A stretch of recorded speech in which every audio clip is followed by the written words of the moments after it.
Hello and welcome. Today we've got Penny L.A. Shepard, and today we are going to be discussing Hollywood dark journalists. Now, just before we begin, you can subscribe to our Telegram channels and to nicholasveniamin.com for my free email updates. And if you're watching this for the first time on YouTube, I will leave the link below in the description for the full interview, unless, of course, myself and Penny decides to use our words wisely due to the insane censorship that's happening right now.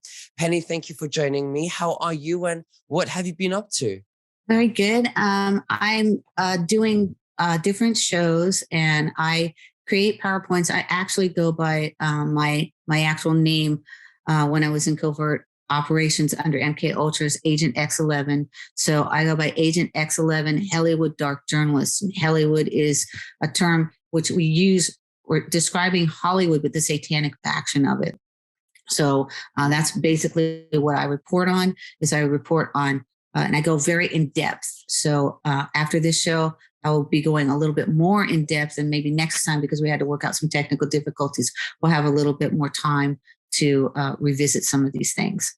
Absolutely. It's a Hollywood, not a Hollywood, because it's very hellish. Yes, it is. So absolutely, it's very satanic, and we are going to expose them, and we will win this war, no matter how long it takes. We are putting all our energy into that direction. And thank you so much for coming on to share your intelligence with the viewers. Why don't you just give us a short summary of what you would like to discuss today, and then we can go ahead with sharing your screen, since you would like to show the viewers what it is you would like to share today. Yes. Okay. So one of the things I'm reporting on a lot of different stories, and I will be on Dave Zublik following this show, which is going to be 3 hours of speaking on some of these things. One of the things that I wanted to talk about was Gilbert Gottfried. Many people don't know who Gilbert is. He was the voice of the parrot in Aladdin and Disney, but he was also very filthy comic. And he worked with Bob Saget, who, as people know, Bob Saget died in mysterious circumstances. People don't know if it was actually from the jibber jab or from, someone hitting him on the back of the head. No one actually knows. It's speculatory at this point.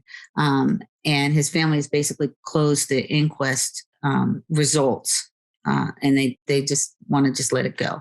So he worked along with Gilbert Gottfried. At one point, I was a singer and an actress in Hollywood, which is why I report on it. And my evil brother John is also head of MK Ultra and Deep State, and we are in the family of Joseph Mengele. So I had a dream that when I left my brother, who was my agent, that I was on set and Gilbert Gottfried was there. Now, you have to understand how weird this is, because he's a very obscure individual. There would be probably no chance of me ever meeting him in real life. And I knew when that happened that within 2 weeks that my brother John was going to ask me to rejoin Singer, which is exactly what happened. So this is a little bit about Gilbert Gottfried.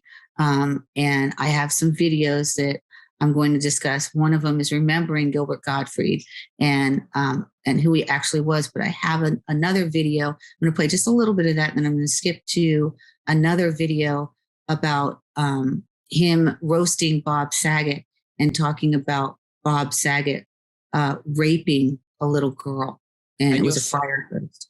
And you're saying that Bob was the one that played the voiceover for Aladdin? No, Gilbert Gottfried played the parrot in Aladdin, but Gilbert Gottfried and Bob Saget were very good buddies. Bob Saget was on Full House, and Bob Saget recently died under mysterious circumstances. Bob Saget was also a very raunchy comic, but his front was that he was this good family man, Danny Tanner, in Full House. When in fact, what you're seeing actors portraying and act a character, and that character, people attribute that the character's attributes to the actor. So if the actor is a hero, then they attribute that to the actor.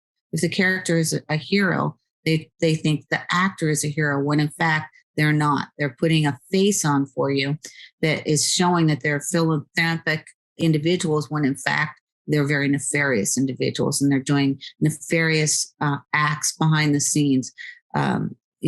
So that's what we're seeing throughout Hollywood, basically.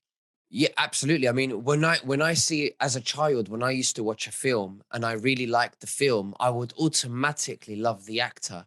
Before I would even consider their background or their personalities or anything.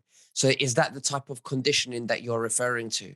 Yes, I think that what happens in what they desire when they basically are selling their soul to Satan is for fanhood, so an idolation. So you give your idolization to that individual. For instance, Jimmy Savile or Savile, however you say his name. There's a Netflix show on him. He was an individual that presented himself as this kind of helter-skelter, hapless comedian, when in fact he was a prolific pedophile, and he was raping children behind the scenes. He was also in a hospital for approximately like 28 years. And he's talking about how he's in this hospital where he's actually raping the children that are in the hospital. But yet he's out in front saying, look at me, what a good guy I am. I'm a philanthropist. I'm doing this out of the kindness of my heart. When in fact he is a prolific pedophile. So they're hiding who they actually are in real life. And the premise of the CIA is deny, deny, deny, attack, attack, attack. So they will never tell you the truth about anything. And these individuals are deep state CIA. So not the differential between CIA and deep state CIA is that they are intelligence and they are working for nefarious factions. They're not actually on the rolls of the CIA, but they are participating in black ops, and they are part of the military industrial entertainment complex, those that come from Hollywood, aka Hollywood. Absolutely. Why don't we go ahead, Penny, and you can share your screen and we can go through the contents, please. Okay. So can you see it? Yes, I can. Thank you. Okay. So here's the first one. It's about Gilbert Gottfried. And this is just basically going to say who he is. It's about 3 minutes. Hollywood, screechy, delightfully abrasive, You're not here. and unmistakably New York. He gave life to Iago the parrot in Disney's Aladdin, I can't take it anymore. and a different kind of bird in those memorable Aflac commercials. I want to return this stock. Why? It's very annoying. From movies to stand-up comedy, Gottfried would do anything for a laugh, and as he famously quipped, a paycheck. Why this calling? Why the Celebrity Apprentice? Because, most people answer the phone, hello. I answer the phone, I'll take it. He dropped out of high school and started playing New York comedy clubs at just 15, later joining the cast of Saturday Night Live. I ain't been nowhere and I ain't been doing nothing. He played brash with the best of them. Don't let the fact that my door's closed dissuade you in any way from entering my office. Even joking on Today in 1987 that his fame would be short-lived. Now, say, remember there was that guy, Gilbert Gottfried? I think the Today Show was it. And then nothing ever happened to him after that. But he was back with Kathy Lee and Hoda over 20 years later. Not afraid to push boundaries, his sharp act sometimes got him in trouble, most famously during a roast after the 9/11 tragedy. I have to catch a flight to California. I can't get a direct flight. They said they have to stop at the Empire State Building first. He responded by launching into a raunchy joke about aristocrats that brought down the house. It showed like in situations like that, people need to laugh. Despite his unfiltered act, friends remembering Gottfried as a sweet, sensitive, and shy person. His family tweeting their heartbreak, along with this reminder. Although today is a sad day for all of us, please keep laughing as loud as possible in Gilbert's honor. Okay, so that basically shows you how the media is portraying this individual. They're portraying him as, a laudable individual, had a dirty act, but that's okay. He's a great family man, very contrary to who this particular individual was. Now, I'm going to show you, there's a video where he talks about, he roasts Bob Saget. Let's see if it's this one. Here we go. Okay. Now, Gilbert Gottfried roasts Bob Saget, jokes about him raping and murdering a girl. This is, I'm going to play 2 minutes of this, and this is horrific. Why should we pick Bob Saget, who raped and killed a girl in 1990? Well, first of all, it's not. Okay, before I go further, you hear them laughing at that? Mm-hmm. Does that seem like it's something that's funny? Because I fail to see the humor. I'll continue. True. It's not true that Bob Saget raped and killed a girl in 1990. How do you make an ass hurt? The Olsen twins say, well, Bob Saget hands you a chocolate milk that he just made, and you wake up 3 hours later lying on your stomach. Okay. These are that's Danny Tanner. He plays Danny Tanner. So the person that you see in the black suit to the very left, that's Bob Saget. And these are his full house cast. The other individual plays Jesse. And he was also a friend of Taylor Hawkins, who most recently died. He was a drummer under nefarious circumstances. And we can talk about that in another show, because I've done a whole full out thing on him. So these individuals are sitting there, they're laughing about him raping and murdering a girl. Now, when he was talking about the Olsen twins, they played on Full House. They played, this is the person who played Danny Tanner, Bob Saget. And they were his children. They were twins that played the part of his daughter. But in the business, you can only work a child for so long. So they have twins so that when one child gets tired or exceeds the time limit, maybe 4 hours a day or however long it is that they're on set, then they switch to the other one. So that's where they were using twins. And the Olsen twins have gone on. They did not do a reboot when they did the Fuller House. They didn't join for the reboot. And I don't know what their reasons were. And, there was speculation in his death that it was foul play in Bob Saget's death, because he did say that he had received the jibber jab and he was currently sick. So we don't know actually what caused his death, but he had a fractured skull. So they say he fell and hit his head on the back of the bed, but no one actually really knows what happened. And he also had predicted that he was going to die shortly thereafter. He was talking with one individual and said, well, I guess that means I'm going to die soon. And in fact, he did. So Gilbert Gottfried was a very good friend of his. And you see him roasting him because he was a very good friend of his. And then here's some things about from some of his friends. I'm just heartbroken about Gilbert Gottfried's passing. I had no idea he was battling an illness. He was a treasure, a hilarious, deeply feeling mensch of a man. What you heard there was just a sampling of how evil this individual is. So I talk about a little bit about his early life, about who he is. Now, one of the reasons why I'm bringing up Gilbert Gottfried, I'll just scroll down to here, is because Gilbert Gottfried, he was on a lot of different shows. One of them, he was on The Celebrity Apprentice, which The Celebrity Apprentice was an American television reality competition series. It was the variation of The Apprentice series, which is hosted by Donald J. Trump, who later became the 45th president of the United States. And it was also former California Governor Arnold Schwarzenegger worked in conjunction with that show. Then another show that he did, and just talking a little bit more about that, was a show that I was on. And there's more tributes to him. And so this is talking about how he died, because people are going to say that he was, murdered. Actually, he had a heart condition. So that's why he died. Another person who was on the set of the Silk Stockings, which I was just doing back on, I contacted him. His name is John O'Hurley. John O'Hurley played an individual in this particular scene, which he kills these people with morphine. So I contacted him and I said, he had said that he was the most interesting man, it was the seventh most interesting man in the world. And I said, that's funny because my brother John says he's the most interesting man in the world.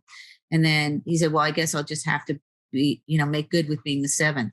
I said, that's hysterical. I worked with you on the set of Silk Stockings, Mud Queen Murders in the 90s with Gilbert G. I told Gilbert I didn't like him at first and that he had a fan because I watched him on set and he seemed very ingenuous to everyone. I say, in retrospect, 30 years later, tell him Penny L.A. Shepard says she now rescinds that statement. He is, as always, obnoxious. Then I invited John, who I like John. John's very nice. I said, I'm on chapter 22. I edit as I write. Enjoy a little light reading at bedtime. Give your wife a kiss and tell her Penny L.A. Shepard said hello. Tell Gilbert. Penny said, how do you do it? Still obnoxious after all these years. And I haven't reached back out to John. I had said something to him about, he had made a comment about Britney Spears on one of his game shows. And I said, you might want to contact Britney and say you're sorry. And that's the last thing that he read that I had written. So Silk Stockings is one of the shows that I was on. Silk Stockings is off of it's a parody on, the actual silk stockings that we used to wear. It's an American crime drama, a television series that premiered on CBS November 7th, 1991. And it was created by Stephen J. Cannell, but it's actually the program was run by Stu Siegel. He was an executive producer.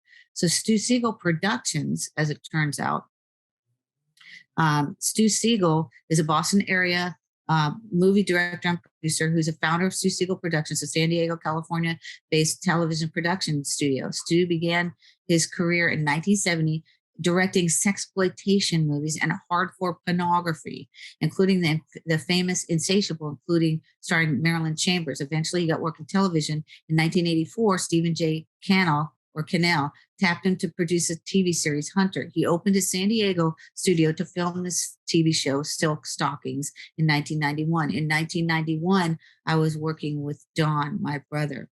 In addition to TV production, his studio also offers hyper-realistic training for military personnel. The company this training is conducted under is called Strategic Operations. Now, you have to ask yourself this because my whole premise, what I speak about, is I speak about the military-industrial entertainment complex, which is one and the same with the military-industrial complex. They work hand in hand together. So they are one in the same. CIA is infiltrated in everything. So this is Insatiable, which was with Marilyn Chambers. He went by the name Godfrey, which is weird. Gilbert Godfrey, right? He went by the name Godfrey Daniels. And as you see here, it says that it starred Marilyn Chambers and was directed by Stu Siegel, credited as Godfrey Daniels. So he used an AKA. But then how does this pornographer end up with, this is a little bit more about Chambers. How does he end up? The Chambers, Marilyn Chambers, actually, this leads to the VP Camilla Harris, because Willie Brown, her two producers and on the green door were the Mitchell brothers. And one of the Mitchell brothers killed another Mitchell brother. And then when Jim Mitchell died at his ranch, Mayor Willie Brown, and the current VP Camilla, he attended and spoke with Marilyn Chambers. And then Mayor Willie Brown and the current VP Camilla Harris had an affair. Well, he was separated from his wife, was still married to it. So now we're linking the current vice president with pornography. In case anyone doesn't understand, who these people are. There's Camilla Harris had an affair with a 60-year-old man when she was 29 who launched her career. So in addition to the television production, his studio also offers hyper-realistic training for military personnel. The company this training is conducted under is called Strategic Operations. So they call it ST-Ops, Strategic Operations, STOPS.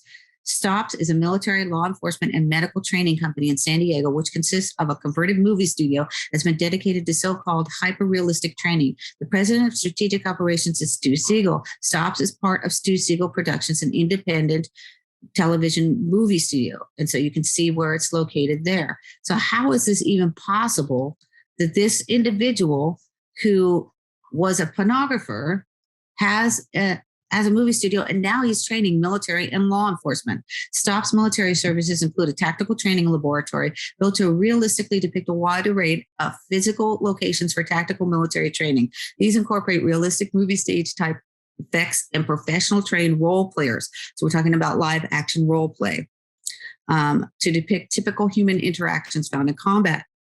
There was also a simulated ship and several simulated aircraft on site for maritime and aviation-based training. The training site is cleared for simulation. STOPs can also export training facilities based on structures incorporating cargo containers built on site by STOPs personnel or lightweight relocatable habitation units, RHUs, which can be set up by the customers. So again, I'm going to ask you, how is it possible? Also, here's the medical. STOPs offers a surgical cut suit, CS, which allows first responders and physicians to practice performing surgical and emergency procedures on patients with simulated traumatic life-threatening injuries. This cut suit is anatomically correct with versions depicting both genders and includes alimentary canal simulation as well as both arterial and non-arterial blood supplies. STOPs has also created a blood pumping system that can be controlled remotely, glass trousers for treatment of severe bleeding injuries that are above the knee and above tourniquet placement, also a 6-in-1 TCC trainer and upper torso that provides training for multiple procedures to clear airways and restore breathing. We're talking about a movie production company that is now training the military. So when you're on site of one of these productions, which I was, you don't know who's actually sitting next to you. Is it a CIA officer? Is it an FBI officer? Is it a police officer? Is it someone that's going to sex traffic you off of that set? You don't know.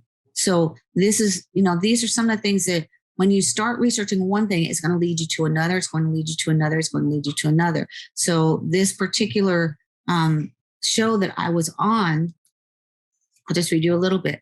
After I left John, my agent, I had a dream. I told my next handler, Sam, who I married, that I dreamt that I was on a set with Gilbert Gottfried. I also dreamt that I was with two lead singers who were black men and who were wearing high heels and fur coats. I have dreams that come true. I told him John is going to come back in about 2 years and ask me to rejoin Stinger. About 2 years transpired from when I left John and when I received a call from back on San Diego to be on set for Silk Stockings. I went not knowing anything about the show. I walked on set and saw Gilbert Gottfried's director's chair. He was not the director, but they had a chair set up for him to rest in between takes with his name on the back of it. At the time, I was working in a band called Backstreet. I had worked with them since the 80s. My two male singers, I was a female lead, were black. I knew when I saw Gilbert's chair that John was going to ask me to rejoin Stinger. We have dreams that come true. Those of us that are actually MK Ultra covert assets and have psychic abilities. I am a psychic super soldier. Backstreet was a cover band and what we're recovering for. We played with many musicians who played in top bands. 2 weeks after the gig with Silk Stockings, I was at the Montebello Inn. There was no one in the club. We call it playing to the wall. Larry, the guitar player, had hooked up all the electricity onto one outlet. The lights in the house were flickering on and off. The power for the band was starting and stopping. I turned to the drummer, Andy Gold, who had asked me to marry him, and said jokingly, "Satan is in the house." And everyone laughed. I turned back to face the audience, and there was this one person sitting in the dark corner of the room. It was John. I turned my back to Andy Gold and I said, "Wow, Satan really is in the house. It's my agent, John. I guess I better say hello to him." I jumped off the stage and went to say hello to John. He had a black eye, which I discussed this with him years later. I said, "How'd you get the black eye, John? Did your wife give you that shiner?" He said, "I bet I look terrible." I cupped his hand in my face and said, "You always look good to me, John." And he asked me to rejoin Stinger, and I declined because I had foreknown about it. So I'm just going to show you a couple more things because I'm going to have to jump off. But let me play this one real quick. This is actually part of Silk Stockings. So I'm behind. There's a woman playing. She's whistle blowing. The mud is being thrown, and I'm behind her. And you see me off on the left. And I put my hand over my mouth. At this particular point, when I'm doing this, my brother, David, was writing a book called The Whistleblower. It was about the Vatican, Bush, and about my family. So I'm on set, and this is what happens. Yeah. I did. At this rate, your kitchen will be done by, I don't know, like 4 or 5 years. I don't want to discuss this anymore, okay? Okay.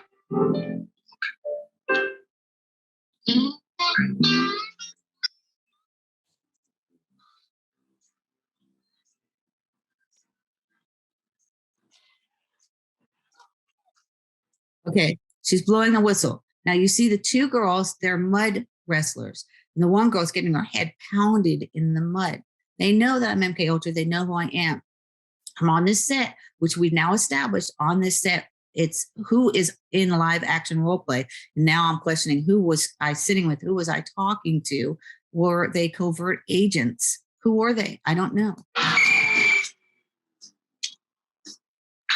That's me right there. That's me in the corner. I put my hands over my mouth. The point is, I am now a whistleblower like my brother David was. And my brother David was murdered because of the book that he wrote, which no one will ever see. Ladies and gentlemen, we have a winner. At the end of this, the girl in the pink, she quits her job. Well, I quit working with John. And there are other similarities in here. Gilbert Gottfried plays a character named Joey, and he's almost run over by a red truck, which the person who had the truck said it was stolen. My red truck was stolen. I had a red truck when I was with John. So, I'm going to go more in depth into this on Dave's show. And here's some more pictures. Another thing, they had me dressed as a cop, right? I was with a cop. Sam Van Hooser was a retired Carlsbad police officer he was my handler, who I was sent to. And that's me. It's blurry, but that's me behind him because I remember the cross. So you have to set up your scenes, and you have to set up who's going to cross in front of who, so you don't run into people. So I'm behind him crossing, and then I'm outside again, dressed up like a police officer. And that's Rob Estes. If you're working background, people tend to think, well, you don't have a role where you're not speaking, but actually you're there for a reason. You just maybe don't know what that particular reason is. So that's me also dressed up as a police officer, which I found very interesting. And then this Silk Stockings premiered November 7th, 1991. I married my husband, Sam, November 7th, 1997, 6 years later. The Mud Queen Murders premiered November 6th, 1994. It was written by Evan Smith and directed by Richard Friedman. So I looked up these people, but here you see a mud wrestler is murdered. Gilbert Gottfried from USA Network's USA Up All Night guest stars as Joey Melman. And when I looked on his wiki, I did not see that listed.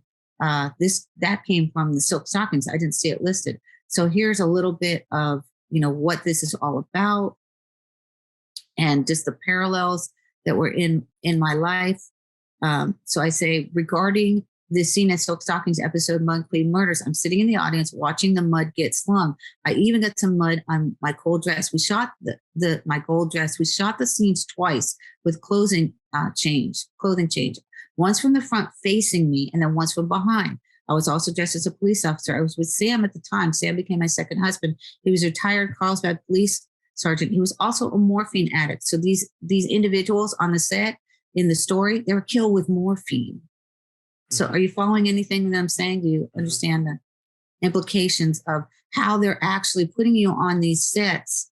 And these are military sets. I say, I'm sitting behind the woman who's the owner of the club in the actual, in the actual story. She has her eyes on Gilbert Gottfried to be her boyfriend. He'd also stated he wanted to be her business partner, not her love interest. She asked him, when are we getting married? John and I talked about marriage. I told him to stop cheating on his wife or get divorced. Once when I was in his office, he said, you know what I wish, Penny? I wish you would get married and have a terrible marriage and you and I could still have sex. Now, bear in mind, I found out later on this man is my brother. I said, John, when I'm single, but when I'm married, I'm faithful in marriage. The club owner blows a whistle. My brother David was writing The Whistleblower, which is an unpublished book you will never find. He also wrote a screenplay, which was taken from me in Illinois by an agent of John's and Durrell's. At the time, I was still under MK Ultra. I watched the one girl pounding the other girl's head into the mud, and the mud is flying. But I put my hand over my mouth because I'm still under MK Ultra, and I don't know. My brother David was whistleblowing at the time. I was on the set of Silk Stockings being stalked by my handlers, John and Durrell. So I think maybe we'll close there. And if anyone wants to follow this up, I'm going to be on Dave Zublex in a couple of minutes. And it's going to be 3 hours that we're on there. I think Megan's going to join us, but I'm not certain if she is or not. As I said, she's having a very difficult time right now in her case, and she does what she can when she gets an opportunity. So if you get an opportunity to help in any way to fund her funding is GiveSendGo /Megan Walsh I think it's Megan_Walsh or Megan Walsh _. So please try to help her in any way that you can. If you have any information that you want to discuss with Megan or with me, my email is Shepard, Shepard, the word entertainment @gmail.com. And my blog is shepherd_entertainment.blogspot.com, and my phone number is 619-779-9771. I will not take a phone call unless you're in my contacts. So if you'd like to speak with me, please text my phone, tell me who you are. I'll put you in my contacts, and I will try to get back with you forthwith. Well, Penny, thank you so much. I know you've got to go, so thank you so much for sharing that with us again. And we'll catch up very soon. And please wish my best wishes to Megan.